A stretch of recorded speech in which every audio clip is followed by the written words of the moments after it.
We are on class 5 of the Masters series, and today we're going to be working with the same color palette that we did for class 3. This is the Moss and Forest Floor. I gave it out in the group. I've been giving it out in Etsy. It's going to go out as soon as I get the whole newsletter taken care of. Every time I turn around, they tell me I need something else. So it's getting a little bit complicated now. It wasn't as easy as they first said, kind of building me up. We're going to be working with this, and what I want you to do is I want you to print out the peach. Now, last week I said this one was a little bit harder because it didn't have as many guidelines. This week I want you to take this out because I'm going to let you go a little rogue on it. Last time in class 3, even though this is class 5, we did a style class last week. The week before we did class 3. I gave you carte blanche with all the colors on this page, and I said just go to town. Just get comfortable with this color palette. Swatch these colors out. I told you not to add in anything else. Do not change this. This is the color palette we are working with, and the reason for that is because all these colors will blend into each other. The only one on the page that I said to be careful with was the parrot green, and that because that has a little bit too much blue in it for what we are working with. This week, I want you to take out specific pencils, okay? We're going to be working with a very limited palette. So go to your books, if you have your books, get out yellow chartreuse, lime peel, moss green, artichoke, which is one of my favorite colors in this whole palette, burnt ochre. Notice I'm pronouncing that correctly this time. Thank you, everybody. Pumpkin orange, dark umber, and dark green. Okay, those are the colors that we are going to work with this week and where we're going to perform some of our magic on this. Now, what I want you to do is I want you to start with your artichoke. Now, I've done a little bit on this. Let me get out my artichoke. We're going to start over here. And I know this doesn't look like much yet. What you're going to do is you're going to scribe. Scribing is tiny little circles, very loose, leaving open areas that are still open to the paper. So I don't want you to fill it in. I want you to go very randomly and just tiny little circles like this. Okay? None of this, okay? Because this trick won't work if you color like that. And just all over the place. Just these loose circles randomly with color. Then I want you to pick one of your dark ones, but not the umber. Don't pick your dark umber. So you could put dark green in there. And in the same areas that you put the artichoke, where the circles are blank, fill it in with a little bit more color. Still, nothing like this. Not too much. Work in small groups, small areas, and you got your second color on. Now I want you to take one of your reds, okay? And this is a red-brown burnt ochre. And you're working also, I should mention this, with a very sharp pencil. You can't do this with a dull pencil, it won't work. So sharpen those tips. And you're gonna go in areas that are currently white with your burnt ochre. Okay, you could spend much more time. I don't have that luxury when I'm filming, but you're going to go in with it, maybe expand it a little bit, okay? Then maybe you'll pick your lime peel, which is also another lovely color that I use a lot. I use lime peel a lot in my color choices, in palettes that I work on. Don't worry about going over the other colors. I want you to overlap.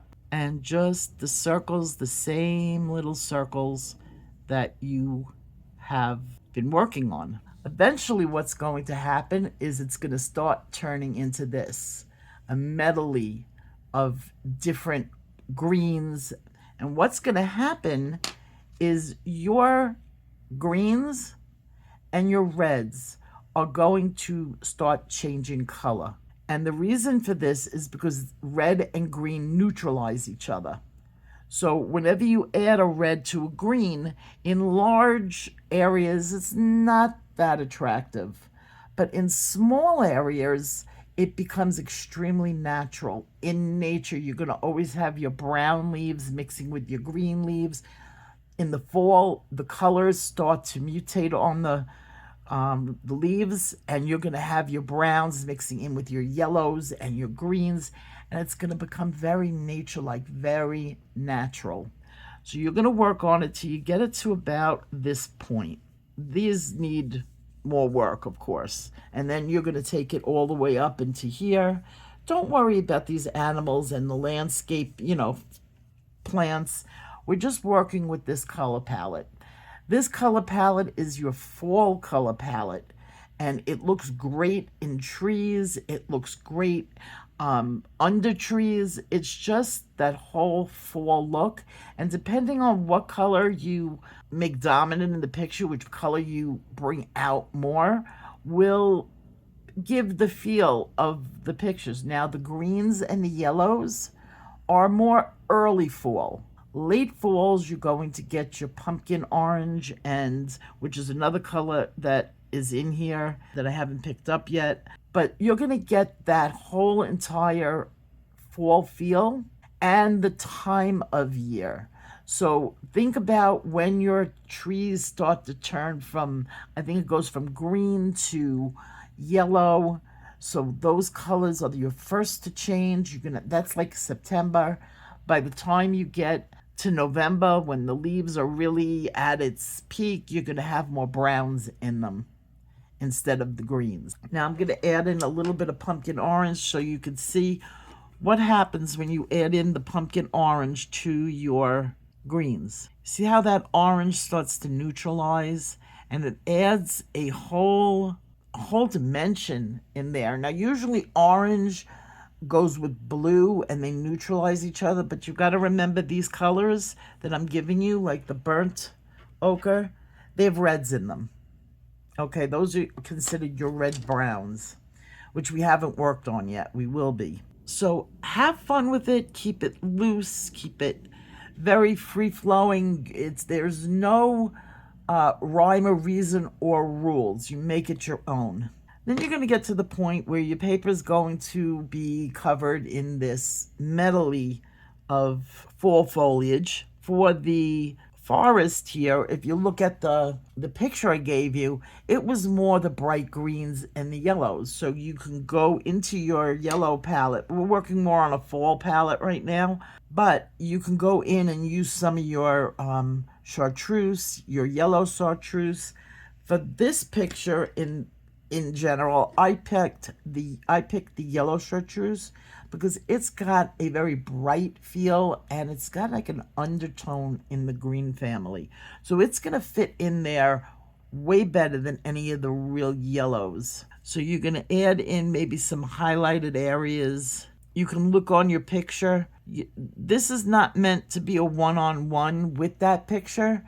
It's just basically to show you where colors are going to go. So you're going to add in your yellows where you think the light has filtered into your forest area. And when you're happy with what you have, you're going to take out your umber, your dark umber. Okay, not your light umber, not your sepia. We want to use dark umber. It has the right undertones and the right saturation for what we're about to do. And you're going to look where your shadow areas are. And you're going to go into your shadow areas, and with a very light touch, you're going to glaze. Now, when I'm glazing in these areas, when I'm using this technique, I'm going to also scribe in my shadows.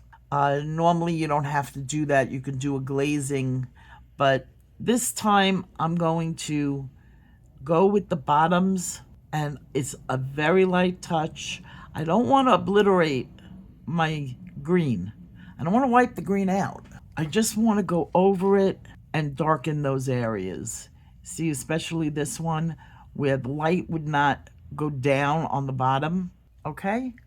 And you're going to go through your picture and you're going to define the shapes that you see in the rocks. When you have your shapes defined, we're going to add in our first official shadow. You're going to get a sharp dark umber. Now this is the first shadow type that I am teaching you, and it's called an anchor. An anchor shadow goes right into where the object and another object meet each other. There'll be a tiny bit of space in there, but really no light that comes in. Don't touch this picture with black. No gray, no black. Only the dark umber.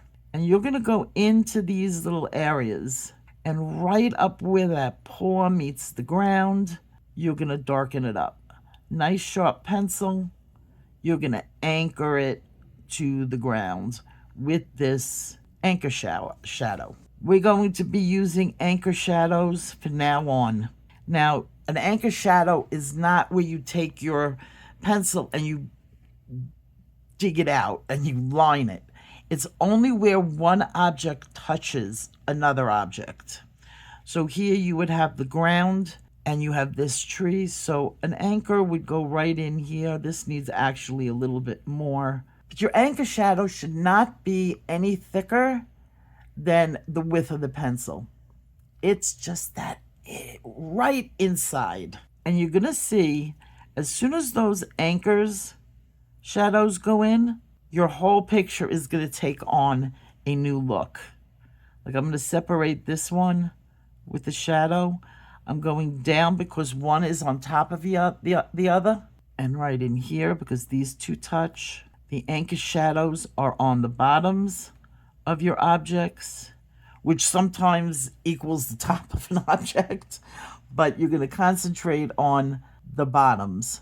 And I'm just going in nice and light with that glaze, and I'm going in heavy and dark with the anchor. Like right in between here where the rock sort of meets another rock, right into that crevice, I'm going to get that anchor right in there. And as I said, anchoring it is going to bring it to life. It is not a hard technique. Next week, we're going to take it even further than this. So that's why I wanted to just make sure you understood this. The bottom, maybe you want a rock to separate over here and over here. Make it your own. Now in here, this is a dark crevice area. So I'm going to put in a little heavier shadow. Then I'm going to take the shadow out a little further, glazing, because that fox is sitting very light, very airy, and all of a sudden it starts coming alive.